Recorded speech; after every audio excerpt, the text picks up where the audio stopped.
जो फॉर्म्युला दिलेला आहे या फॉर्म्युल्यानुसार आपल्याला इंग्लिश मध्ये कसं वाक्य बनवायचं याविषयी आपण बघूया। फॉर एक्झाम्पल, त्यांनी विचारत आहे, विचारत आहे। इंग्लिश मध्ये जर वाक्य तयार करायचं असेल तर आपण कसं बनवणार आहात? तर सगळ्यात पहिले आता सब्जेक्ट बघून घ्यायचा। त्यांनी हा काय झालेला आहे वाक्यामध्ये? सब्जेक्ट झालेला आहे। याच्यामध्ये कंटिन्युअस ऍक्शन कोणती दिसते आहे? विचारत। विचारत हे काय झालेलं आहे? कंटिन्युअस ऍक्शन झालेली आहे, म्हणजेच काय आहे? ही वर्ब आहे। आणि या ठिकाणी आहे हा काय झालेला आहे? To be form. To be form म्हटलं तर हे प्रेझेंट कंटिन्युअस टेन्स मधलं टू बी फॉर्म तुम्हाला या ठिकाणी वापर करावा लागेल। ठीक आहे, तर या वाक्याची मांडणी इंग्रजीमध्ये कशी होईल हे बघूया आपण। या वाक्याची मांडणी इंग्रजीमध्ये कशी करणार तर हे बघूया। तर सब्जेक्टला नंबर 1 द्यायचा, अकॉर्डिंग टू फॉर्म्युलानुसार टू बी फॉर्मला नंबर 2 द्या। त्यानंतर जे काही कंटिन्युअस ऍक्शन दाखवलेली आहे ते म्हणजे तुमचं काय झालेलं आहे? वर्ब आहे। आणि वर्ब कुठे घ्यायचं तुम्हाला? वाक्य तयार करत असताना नंबर 3 ला ते घ्यायचं आहे। चला तर कसं होईल बघूया। त्यांनी म्हणायचं असेल तर काय घ्यावं लागेल सब्जेक्ट ठिकाणी? दे। त्यानंतर टू बी फॉर्म घ्यायचं आपल्याला अकॉर्डिंग टू फॉर्म्युलानुसार। मग या ठिकाणी आपल्याला दे समोर आर चा वापर करावा लागेल। दे आर विचारत। विचारत हे काय झालेलं आहे? वर्ब झालेला आहे। मग विचारताना काय म्हणतात? आस्क। तर या ठिकाणी आस्क हे आपलं पहिलं रूप झालेलं आहे, वर्बचं फर्स्ट फॉर्म ऑफ वर्ब आहे, तर याला आपण काय लावायचं आहे? आयएनजी। म्हणजेच काय झालं? कंटिन्युअस ऍक्शन झालेली आहे। म्हणजे तुझं उत्तर कसं होईल बघा? They are asking. पण या वाक्यामध्ये तुम्हाला ऑब्जेक्ट दिसत आहे का? नाही आहे, त्याच्यामुळे एवढंच आपल्याला वाक्य तयार करता येईल। ठीक आहे, नाउ सी नेक्स्ट सेंटेन्स। मी त्याला ओळखत आहे।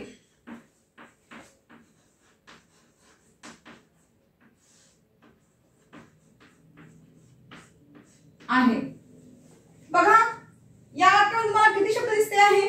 4 शब्द। सगळ्यात पहिले आपण ठरवून घ्यायचं कोणता सब्जेक्ट आहे। या ठिकाणी मी हा सब्जेक्ट आलेला आहे। वाक्याची क्रिया कशाने पूर्ण झालेली आहे? ओळखत आहे। तर या ठिकाणी कंटिन्युअस ऍक्शन कोणता दिसत आहे? ओळखत आहे। ओळखत हा जो शब्द आहे तो एक काय झालेला आहे? वर्ब म्हणून आलेला आहे। This is a continuous action word. हा जो आहे हा काय झालेला आहे? कंटिन्युअस ऍक्शन वर्ड झालेला आहे। आणि आहे हे जे झालेलं आहे हे काय आहे? टू बी फॉर्म आहे। मग आता या ठिकाणी तुम्हाला काय दिसत आहे? कोणता शब्द शिल्लक दिसतो आहे? त्याला। मग त्याला हे काय झालं? वाक्यातलं ऑब्जेक्ट झालाय, ज्याला आपण कर्म म्हणत असतो, जे वाक्याच्या शेवटी घ्यायचं असते। ठीक आहे, चला तर याला आता आपण सिक्वेन्स देऊया। सब्जेक्टला नंबर 1, त्यानंतर टू बी फॉर्मला नंबर 2, त्यानंतर कंटिन्युअस ऍक्शन वर्ड जो आहे याला नंबर 3 द्या।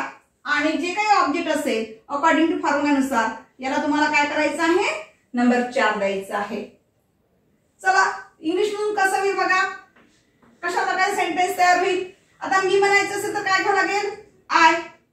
आय घेतल्यानंतर टू बी फॉर्म या ठिकाणी 2 नंबर दाखवलेला आहे, ते आहे म्हटलं तर काय घ्यावं लागेल? आय समोर एम। आय एम ओळखत आहे। ओळखण्याला काय म्हणतात इंग्लिश मध्ये? नो। नो म्हणजे ओळखणे होते। आपल्याला ओळखत पाहिजे म्हणजे यासमोर काय लावावं लागेल? यासमोर काय लावावं लागेल? आयएनजी आपल्याला लावावं लागेल। म्हणजेच काय होईल? नोईंग। I am knowing. वाक्य पूर्ण झालं आहे का आपलं? नाही। काय राहिलेलं वाक्यामध्ये? त्याला हा शब्द राहिलेला आहे। मग त्याला म्हणायसाठी काय घेणार आपण? तर त्याला म्हणायसाठी काय घ्यायचं? हिम। या ठिकाणी तुम्हाला काय घ्यावं लागेल? हिम। म्हणजे वाक्य कसं होईल बघा? I am knowing him. अशा प्रकारे वाक्य तुमचं तयार होईल। Now see next sentence. माझी आई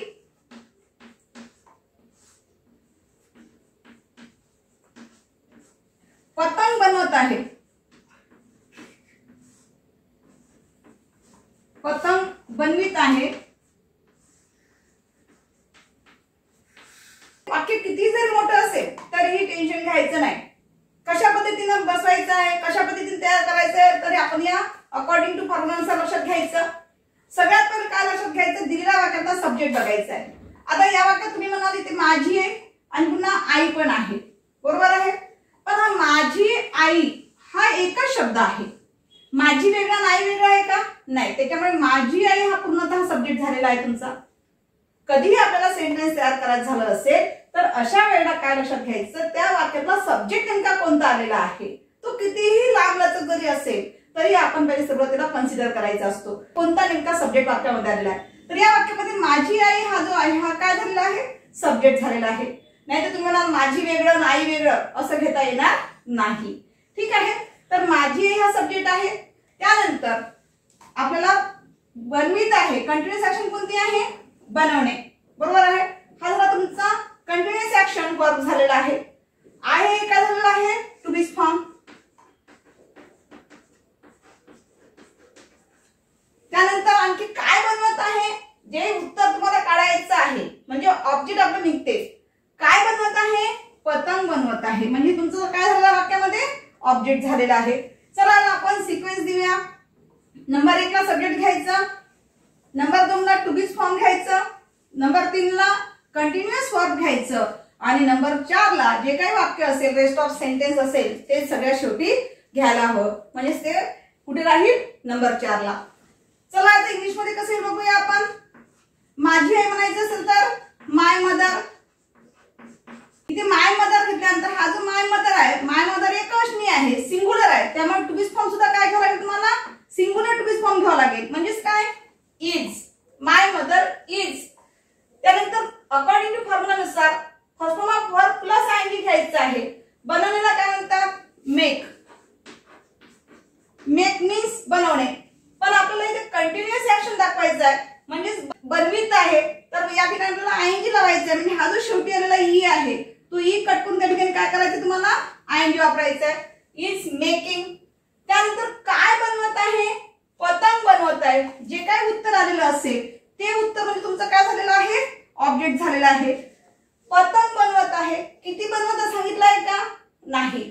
म्हणजेच मला या ठिकाणी काय घ्यावं लागेल, a kite. A kite. Kite means पतंग. बघा कसं होईल, my mother is making a kite. अशा प्रकारे तुमचं वाक्य इंग्लिश मधून तयार होईल. किती मोठं जरी वाक्य आलं असेल तरी तुम्हाला या पद्धतीने अकॉर्डिंग टू फॉर्म्युलानुसार त्या ठिकाणी वापर करता येईल. ठीक आहे. In this way we have seen present continuous tense. In the next video we will see present perfect tense.